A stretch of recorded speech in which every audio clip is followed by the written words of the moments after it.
भेजापुर तारिणी मंदिर द्वादश वार्षिक उत्सव अनुष्ठित।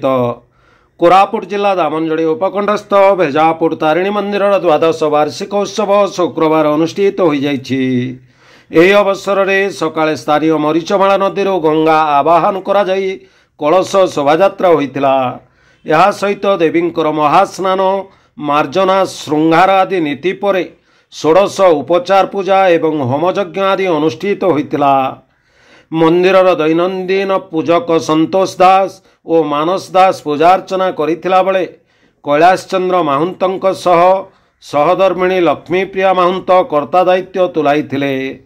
माथालपुर त्रिनाथ मंदिर संकीर्तन मंडली यह उत्सव में जोगदे नाम संकीर्तन सह मांकर जणाण और स्तुतिगान करथिले।